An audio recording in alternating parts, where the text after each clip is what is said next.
Hey, I'm Nick Taves, and we are going to be talking about the feeding of the 5,000. This is not just a miracle, this is a sign. And John puts it in here to tell us something about who Jesus is, what he's about, and what we should expect.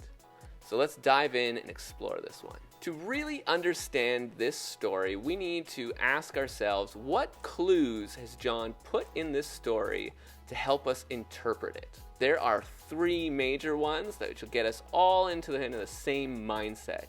First, John mentions the nearness of Passover. Next, he depicts Jesus as teaching on a mountain. And lastly, we see Jesus feeding hungry people in a wasteland. Now, where does that kind of thematic story stuff come up? That's right, it's in the Exodus.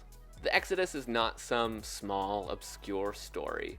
This is Israel's kind of founding story. This is the story of where Israel goes from being a slave family or people to actually becoming a nation. They move from a place of being imprisoned or slaves to being free and ruling over a land.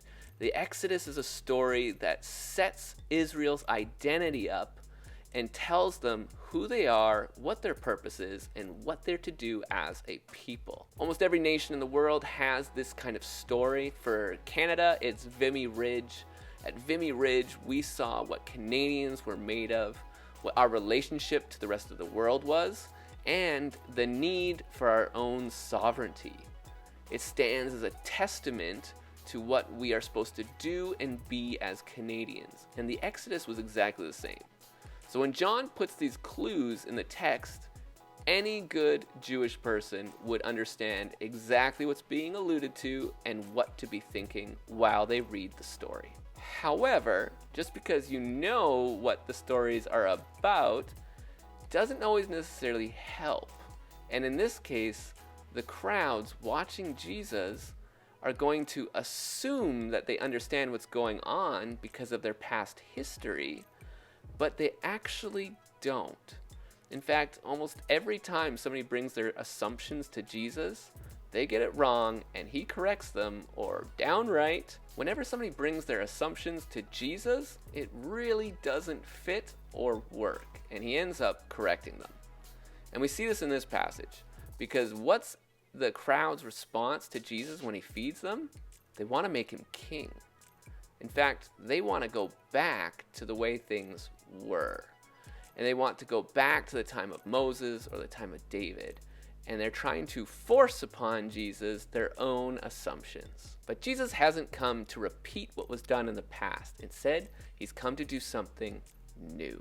Now, as phenomenal as this miracle was, it had some pretty major drawbacks, and the crowds didn't fully understand it. What they expected from Jesus was manna, that is, bread given to them for free from heaven and provided for them without any effort or work.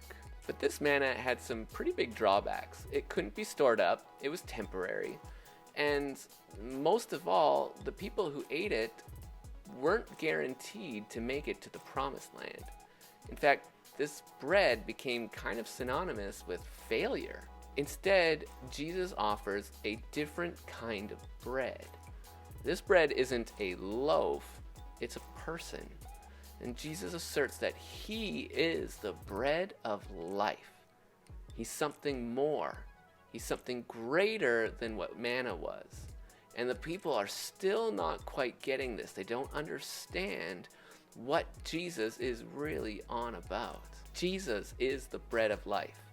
He's not Moses. In fact, Moses didn't have the power to create bread. It was God. God was the one who sustained Israel. And so when the crowds want Jesus to be another Moses, they're misunderstanding the whole point of these powerful signs that he's performing. He's not doing them to be a new Moses. He's doing them to be a provider. He's doing them to show that he is God.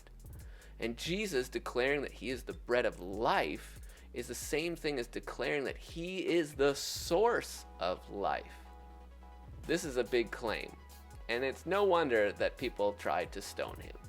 But when we look at each of these signs and we remember that these are about showing Jesus' glory, his reputation, then we have to understand that Jesus is trying to tell people that he is the one to be believed in, worshipped, and followed. That if you want to be sustained, if you want to make it through the Exodus, if you want to be a new person, then you have to accept Jesus as Lord and Savior.